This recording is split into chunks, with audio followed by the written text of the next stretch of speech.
they're more there just for a guideline, actually. But thank you for coming on. Pleasure. Very nice to be here. Thanks, Joe. Just before we go into it, do you want to tell us a little bit about who you are? Sure. Yeah. I'm Martin Copeland. I'm the CFO of Serica Energy. We're a UK-listed, purely North Sea focused E&P company. I've been here almost exactly 2 years now, right? And it was a bit of a shift of career for me. I was a banker for 30 years before that, and I came over to being a CFO. So this is my first time seeing what it's really like on the operator side of things in the North Sea. Obviously, before Serica, you did a lot of advising towards energy companies as well, though, did you?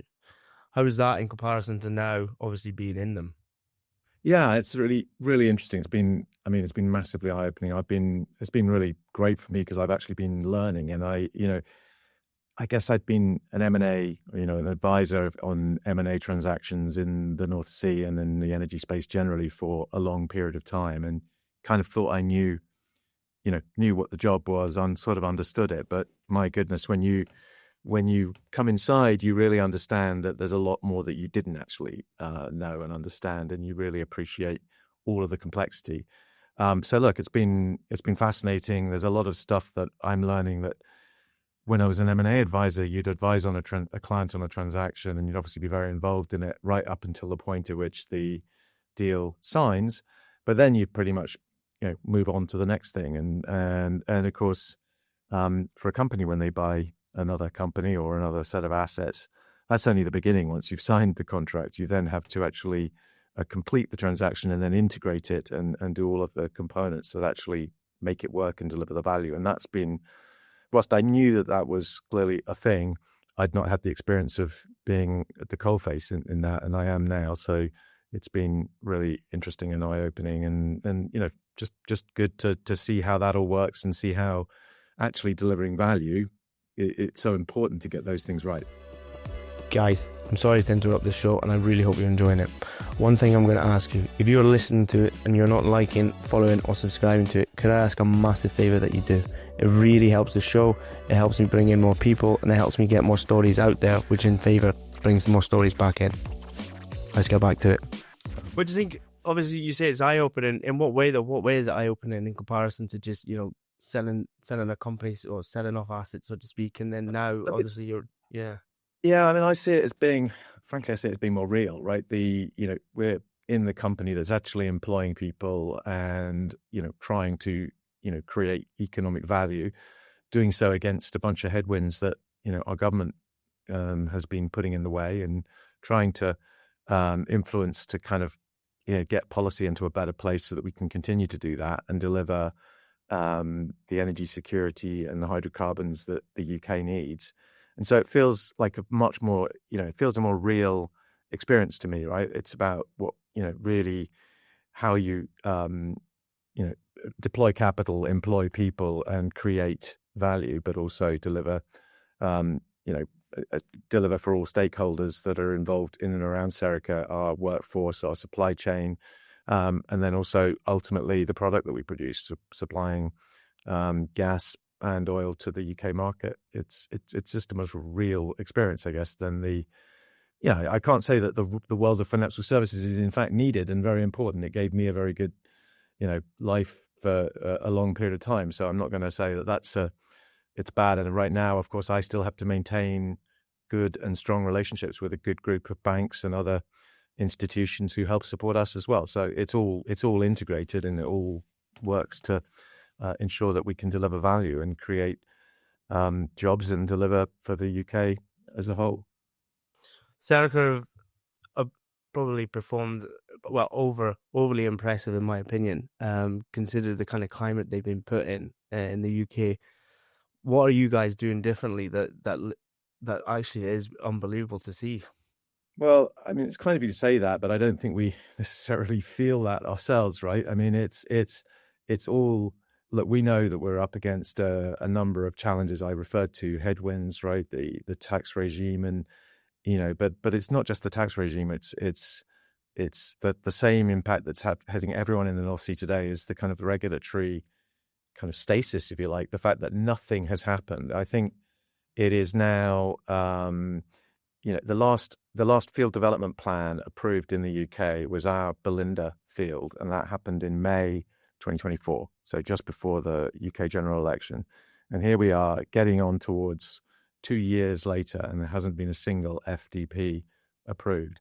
And that is absolutely critical. And it'll be, folks are going to be feeling that now in Aberdeen, and in not just Aberdeen, of course, it's the northeast of Scotland, but also, a significant amount of impact of our workforce and workforce in the supply chain across the northeast of England and the northwest and the central belt and a number of other different areas will be feeling that, because the absence of FDPs ultimately means the absence of activity and projects going on, and that all flows through. So it's been tough. And I'd say whilst we're trying to navigate a pathway through that, it's, it isn't like it's a bed of roses, right? It's quite challenging to do. We're trying to do that in the right way. I think we've got a good team of people. There's a very good sort of culture and drive to try and do things the right way. We started with a few advantages. We have a balance sheet that's relatively strong for a company of our size, and not too many legacy issues to be dealing with. So we have the kind of toolkit, if you like. We have a supportive board and shareholders, and indeed, as I mentioned previously, banks and others who help support what we're doing. So, we feel like we can navigate a pathway through this.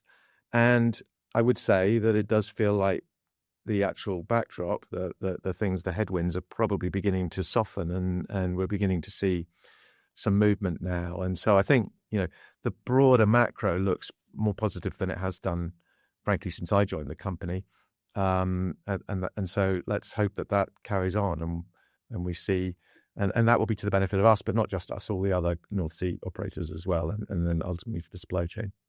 So I take it you're quite confident about where things are going then? Well, it's confident, cautiously confident, right? I mean, we have seen, obviously we all spent a lot of time saying that the EPL, the windfall tax, was a completely wrong tax. And, that's not a party political comment, because it was introduced by the previous government and then kept on by the current government. And, so it's almost like a non-political point. It's just that the tax itself was inappropriate and kept on for a lot longer than it needed be, because, we obviously did see supernormal prices in 2022, but they've, the prices of the commodity have very clearly come down to levels where it makes no more sense to be taxing on that basis. And yet it is fair to say that the government knows this. And in the budget of last year, they obviously legislated for, they introduced the concept legislation for a new tax that will replace the Energy Profits Levy, and that will be a much more sensible tax with thresholds set at $90 a barrel of oil and 90 pence of therm, which, definitely levels that are, high windfall levels, let's say. And then the other thing about the new tax is it will only tax above those levels, so not on every bit of profit you make, but on the profit you make above those high levels. And that's probably a fair balance between, society and companies, and we can all live with that. So good thing that the government did put that out. The bad thing is they didn't implement it immediately. We're hoping that they will, and certainly there is real progress going on to actually legislate for that. So I guess the reason we see some optimism is the plan is there is action going on to actually put that in place. So that's if it was giving the government a kind of report card, that would be a kind of, tick, basically a positive.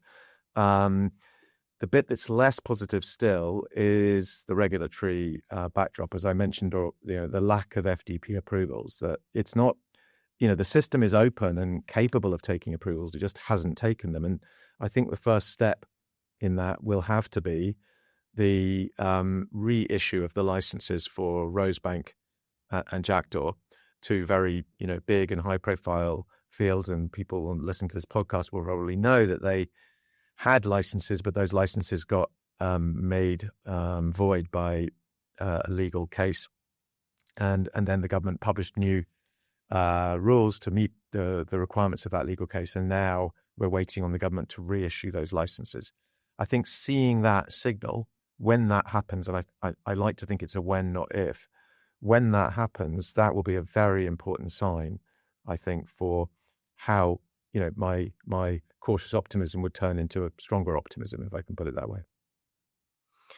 Why are they though? Why have they put this mad idea on drilling bans? Basically, what was it for last year? Was the first time in 60 years that a single new license? Yeah, it's a really good question, and I think it ultimately comes down to how modern democracies work, right? I mean, policies get put together based on kind of what focus groups think, and it was popular, particularly in, I'm speaking to you now from London, right? And you talk to folks down here about oil and gas, and it was kind of popular to think, well, of course we need to move away from oil and gas, and so let's just stop new licensing, because that way we're obviously going to have to get off oil and gas, and that was a kind of popular thesis, but people didn't really, it's easy if you just ask someone in the street, particularly down here in the south of England, where they don't think about where their energy comes from. They just think they plug in their laptop and it works, right? And, and that's all they really care about. Of course, why would we produce, more oil and gas in the North Sea when we're going to be going off oil and gas? But of course, the reality is just so very different from that. I mean, that the hard facts are, despite several decades now of investing billions into building a renewable industry, which is great. And I'm obviously, we have nothing against building out wind and solar and building a great new energy business in the UK. But despite those billions that have gone into doing that, the UK still uses hydrocarbons, so oil and gas, for about 80% of its primary energy. And that's even though we've stopped using coal, essentially, which was one of the hydrocarbons that we did use before. So despite billions invested in new energy, we're still using about 80% hydrocarbons. And that is not something you can switch off overnight. And so, yeah, it's illogical not to be giving out new licenses when we happen as a country to have the benefit of still having a significant continental shelf with significant remaining hydrocarbon resource potential that we could develop on our own and use and be a domestic supplier. We can't meet all our own energy demands now, and we won't be able to, because the basin is obviously maturing, but it's not dead. And it's just a lie when people suggest that that's the case. It's absolutely not dead. It's policy, not geology, that's impacting things. So yeah, of course, I think it's just nonsense. And I think that even though, yes, the government got elected, the UK Labour Party got elected on a policy that said that they were going to ban new licensing. So they had a mandate to ban new licensing. So in one level, okay, they've done what they got elected on.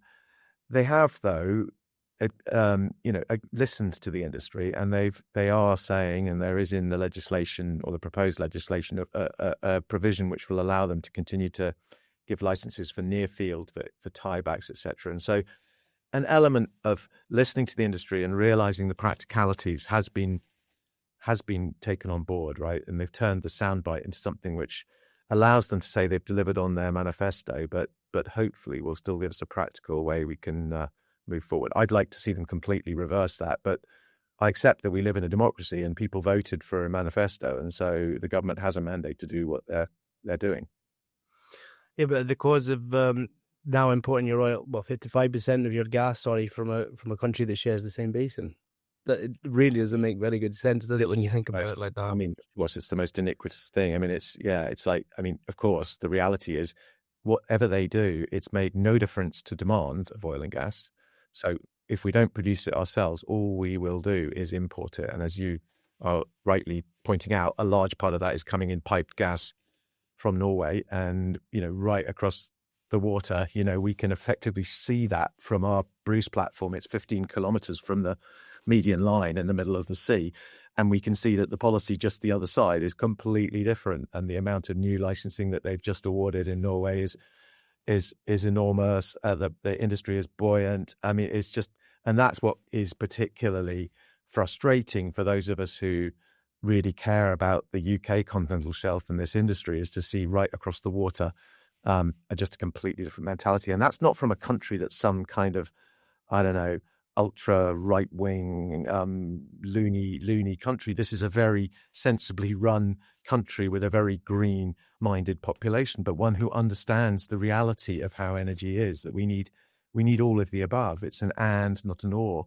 that we need. We need the new energy, and we need to transition towards, electric vehicles. But at the same time, we need firm, reliable power, and we're going to need that even more as we go into a world where AI and the like are coming forward. And all sensible economies know that, and we need cheap energy ultimately, because that's what drives an economic growth. So, Norway proudly, the reality for them is that their country's tiny, so they obviously produce way more hydrocarbons than they can possibly use themselves. So they're basically an exporter of their oil and gas.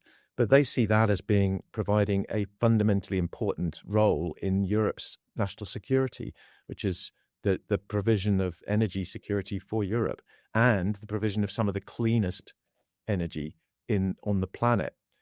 We can do that too, right? I mean, the model is there. It's we don't have to just make it up. We just have to copy what they're doing.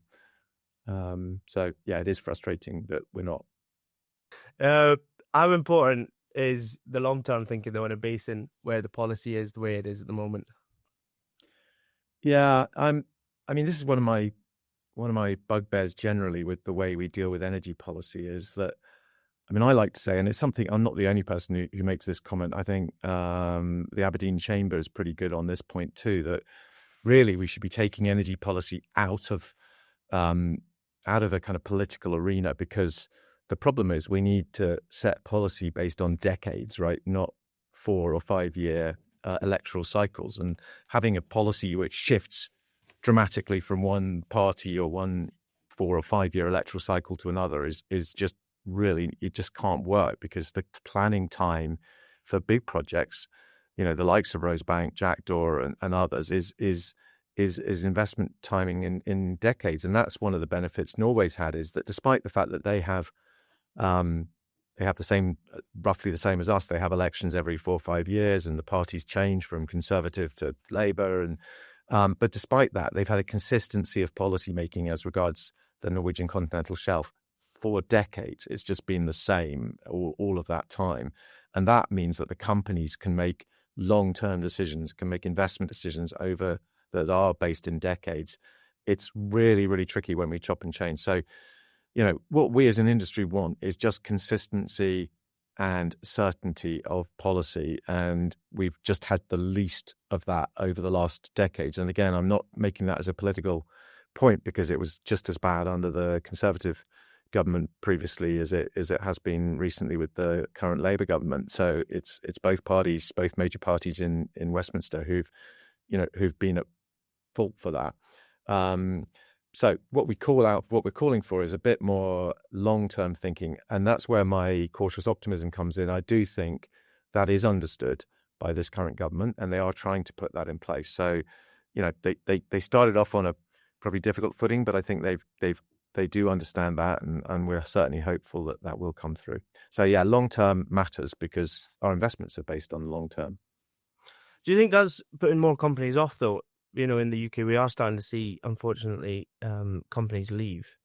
Yeah, no, absolutely. I mean, without question. I mean, those bigger companies who have got operations in other parts of the world are looking at it and saying, this is the most unstable regime that I can invest in. I mean, we have this situation today where big companies who are operating in Angola or Namibia will be much happier to put money to work into those countries than they will in the UK. So we're in a world where it is far more safer and a more stable regime in which to invest in places that we might otherwise have thought of as being, far less attractive investment locations than the United Kingdom. So, and that's a shocking fact, because we still like to think of ourselves, and we are still a G7 country and OECD country, so should be a very safe place for making investments. But in the upstream oil and gas sector, that's really not been the case. So yeah, it has caused people to leave the basin.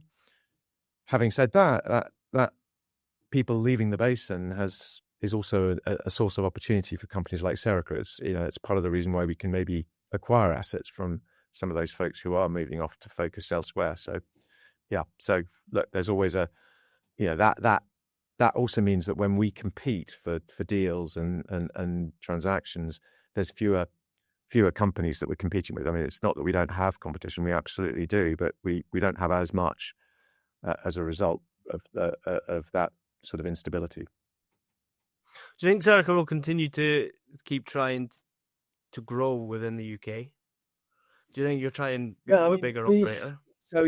we definitely, well, our ambition is definitely to grow to be a larger company than we are today, and we enacted several deals we announced several deals in the last quarter of last year, which is part of that that pathway to becoming a bigger production and operator than we are today.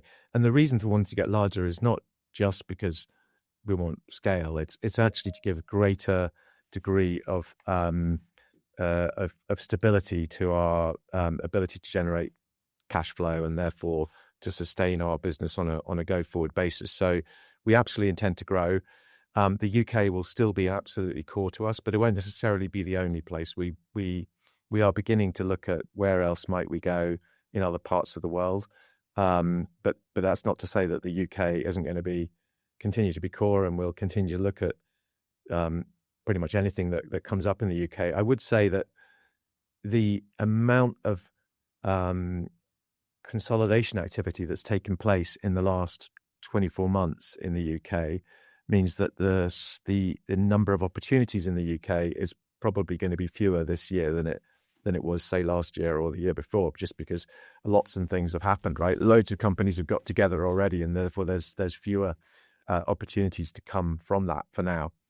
But I'm not, but I suspect though that the market will still remain relatively liquid. There'll always be assets changing hands. So yeah, there'll still be things for us to do. What's your kind of, when you step back from the company level and you look at the basin as a whole, what's the current health at the moment in the North Sea? What do you say?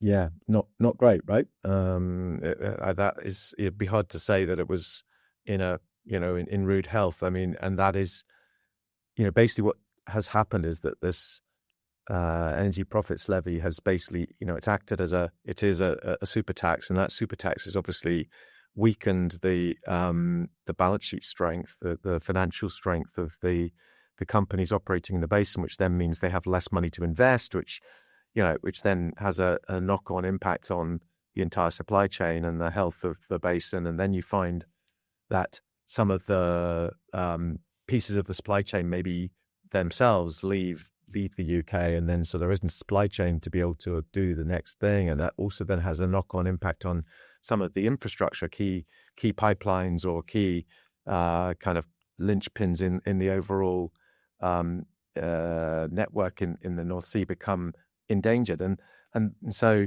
yeah, one of the things we've highlighted to government is they like to show these nice charts of how, of course, the basin overall is getting to an age where it's gradually maturing and therefore gradually reducing the amount of production. And government likes to show these nice charts which draw a nice smooth glide path as it goes down.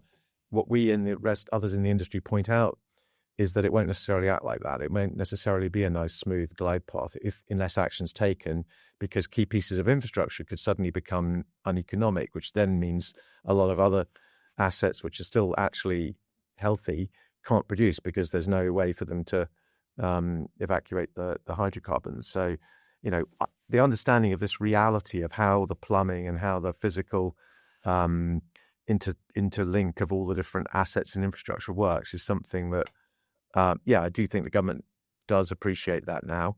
But yeah, to your question, I'd say it's been a tough time. It's not rude health. It's not too late though for it to be fixed. A change of policy, a change of tax regime, and I think we can revive the health of the basin pretty effectively. How much security do we have with regards to energy security? Because when you're becoming a nation that are like we are now, we're importing incredible amounts of all forms of energy, should we say, including electricity and whatnot. How secure are we? Good question. Yeah, and I think there's been, obviously that topic of energy security is much more on the agenda than it has been, and it rightly should be. That being said, we're never going to be fully self-sufficient in oil and gas again, right? The last time we was in 2005, right? So we're going to have to rely on imports to a certain extent, even if we change policy and revive the North Sea, it's unrealistic to expect that we'll be able to meet all of our own oil and gas demand requirements. But of course, every bit that we do produce domestically is only going to increase our level of energy security. You made the point, we import a lot of gas from Norway. Norway's obviously a very friendly country, and we expect it will remain so. So, probably a good place for us to be importing from. But the problem is the whole of Europe's kind of depending on Norway. And so, yeah, it's fine for us to be importing gas from Norway, but so does Germany want to, and all of the other countries in the EU. So, we're just in a queue, if you like, in that respect. And then we import a lot from the United States, and we might think of the United States as a very nice, stable friend of ours. But of course, recently we've seen that we can see some actions from at least the current president that, suggest that you wouldn't necessarily want to rely on that. So, yeah, we absolutely have to think about energy security. And it's interesting that government has recently launched, and there is an ongoing consultation on security of gas supply for the UK. So the government recognizes that we have an issue, right? We need to be focusing on the security of gas supply for the UK. And, it's good that they're acknowledging that. And we, and I'm sure others, will be responding to that consultation. And in our case in particular, we'll be pointing out that in the west of Shetland, we've just recently announced a deal to buy Total's operator position in the Greater Laggan area. In the west of Shetland, we have a young, underexploited gas basin that's sitting there ready to be developed, and a almost brand new gas plant in the Shetland gas plant. So there's, an immediate part solution, which is to put in place policy that allows those projects to move forward, and we can immediately provide more gas security into the UK by developing that. So, look, that's what we're going to be. That's the message we'll be putting out to government. I'm sure it will be a message that is supported and echoed by the likes of Ithaca, who are present in that area, and Adura, the new Shell and Equinor joint venture, who are also very active in that area. And hopefully that message will be heard by government. One of the things that impressed me quite a bit about you, Martin, is you must be the only CFO that actually goes offshore. Why do you? Why? I don't know many others that go offshore. Yeah, I don't know about the facts of that, but it's very kind of you to say. I mean, I've only been offshore twice, so I'm not going to really claim to be twice more than a lot more. I can't say that for much of an expert.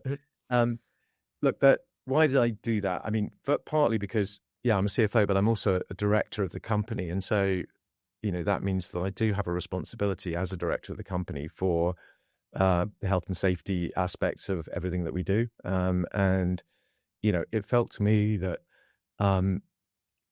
having that responsibility, but also looking at how we run our business and how we can get more efficient, etc., without really understanding what life was like and how it works offshore, at a kind of real basis of really seeing it for myself rather than just reading, reports and the like. To me, I felt that was a really important thing to do, and I have found it so. I mean, I've now only been twice. Obviously, the second time I went, I kind of learned a lot more than I did the first time, because I kind of I wasn't dealing with just like, what do you do to actually, get offshore. I mean, the first time I went, I didn't realize that I needed to have a passport to go to our facility, the Bruce, because I thought, well, hang on, it's in the UK. Why do I need my passport? So I did, and I don't usually take my passport to go to Aberdeen, but apparently you do need a passport. I now know that, so I'm not making those rookie errors again. So, I can at least learn more then about when I'm offshore about what are the real constraints and limitations and the difficulties that people find offshore. And, and I can see that there are a lot of frustrations and things. Mostly what people talk to me about is the bandwidth on their on the Wi-Fi, etc., because they think that's probably something I can understand and help to do something about. But yeah, but I'm getting a wider picture, I guess, of what life's like offshore, and I think that's important. So yeah. Was there anything like what you were expecting though when you went out there? Yeah, I mean, I think it probably was. I mean, I would say. I mean, last time I went, which was only a couple of weeks ago, so end of January. I went in July previously, and the experience between July and January was obviously quite different because, when I went out on the weather, yes, and out of time and seeing the folks who have to work out there for, 10, 12-hour shift in what was definitely below zero when you factored in wind chill, etc. that's quite a different experience to what it was like in July, right? So, Yeah.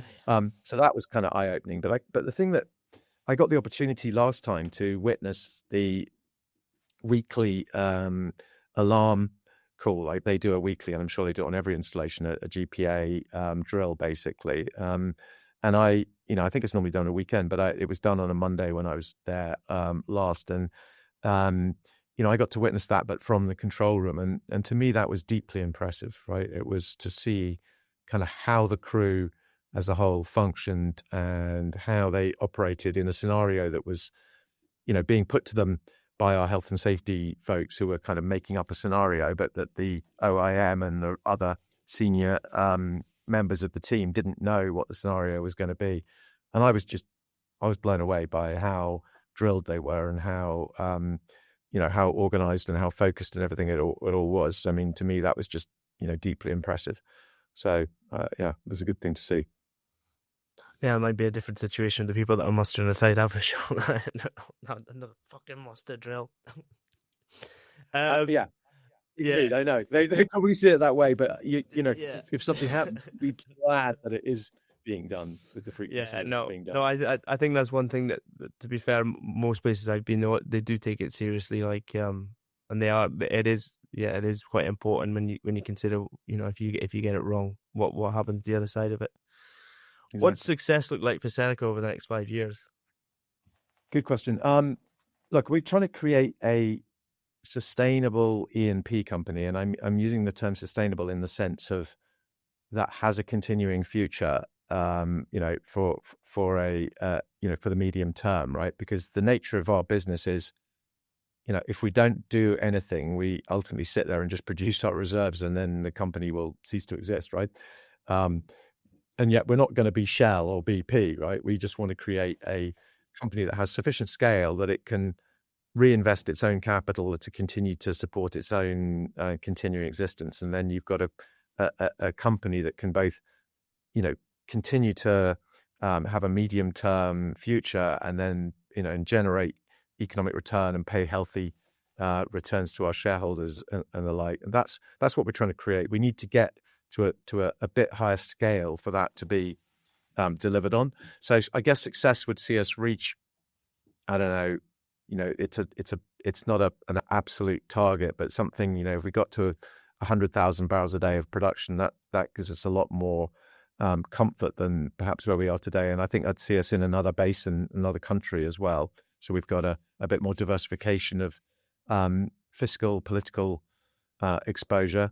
I think if we can deliver those things and obviously continue to run a place with the right culture and a good group of people, then I think I'll see that as very much success. And it's what the team that, led by our CEO, Chris Cox, myself, and the rest of our executive team and our board are very much focused on delivering that.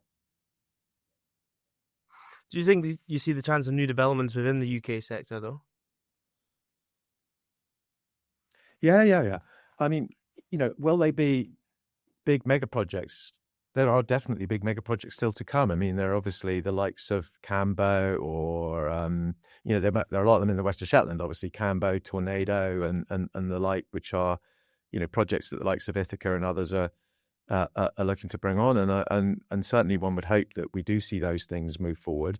But apart from those sort of bigger projects, and we've got one in the shape of the Greater Buchan area, for instance, redevelopment rather than development. But apart from those, there will be, we hope, lots of smaller scale things. So infill wells and tiebacks, which are still, they don't make the headlines, and maybe that's a good thing because, the headlines generally attracts a lot of sort of unwanted attention.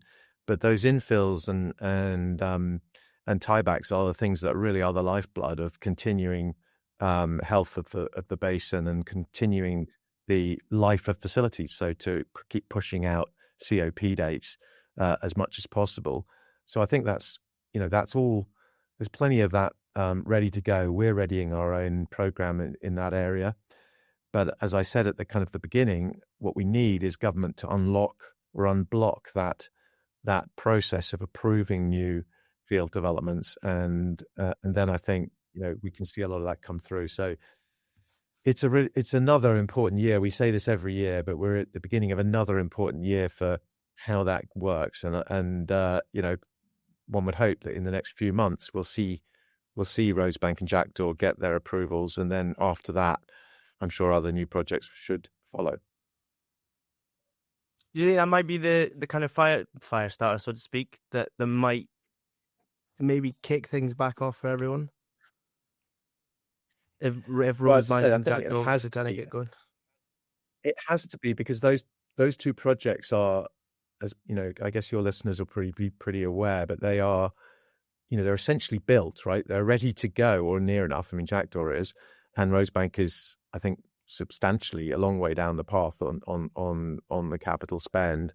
I think Ithaca said that the vessel is going to be doing sail away at the end of this quarter or something like that. So very well progressed. And for those two things, which had already had licenses, not to have their licenses renewed would be just, I mean, it'd almost be beyond belief, right, in terms of what it would say about the UK as an investment location. So, but so whilst they're just two projects and there are a bunch of other things that could be there, I think they are very important in the signalling of attitude towards our industry, and I think that signalling will be heard, and it will give more confidence to boardrooms, in other companies to take more decisions and move forward with the next thing. And to be fair, if we speak to the NSTA, which obviously we do, they'll tell us that they're wide open and approvals can absolutely proceed, and we're all going through processes to do that.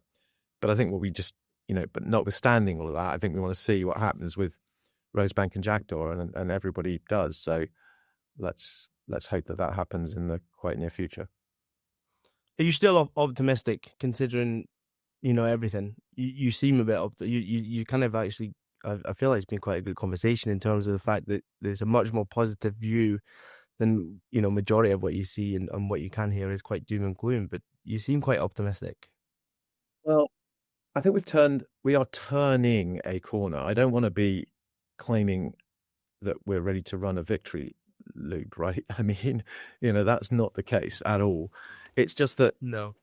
And I suppose everything's relative, right? You come from a place where, when I joined the company at the beginning of 24, in the run up to the UK general election, it was absolutely terrible, right? The mood was appalling because there was just so much uncertainty out there, and then we've been through the change of government. We've been through the whole, let's say, process with, led very, very ably by our trade body, OEUK, in particular, Dave Whitehouse there. We've done, a really good job, I think, as an industry of being joined up and communicating very clearly with government about how things work in reality. I think that's been reasonably, you may not see the signs of it, but I think the reality is we have made progress there. And so that, and we need to see that turn into both, this new tax become real legislation and then actually get put in place. And then, as I say, the approval processes happen. But the signs are there that looks like it's moving in the right direction. So hence you probably see in what I'm saying, a degree of optimism. It's a relative degree of optimism, I should say. I mean, it's still not the easiest place in which to operate relative to some other jurisdictions, yeah? So it's all about where you've come from, I suppose. What's your proudest moment in your career that stands out? Wow, that's a good question. Do you know what? I mean, I think the thing I'm probably proudest of is the work, and it seems a bit odd because in the end it wasn't maybe the best of solutions, but was working with, when I was a banker, actually, with Premier Oil, who were a company that probably people will remember. And Premier, was a company we spent a lot of time with, and I was very close to them at the time when they were in really a challenged situation during the COVID period, when oil and gas prices obviously went super low and they had, essentially too much debt. And working with them and their board on effectively a solution which involved that company combining with Chrysaor, as was a private company, to create what is now Harbour Energy.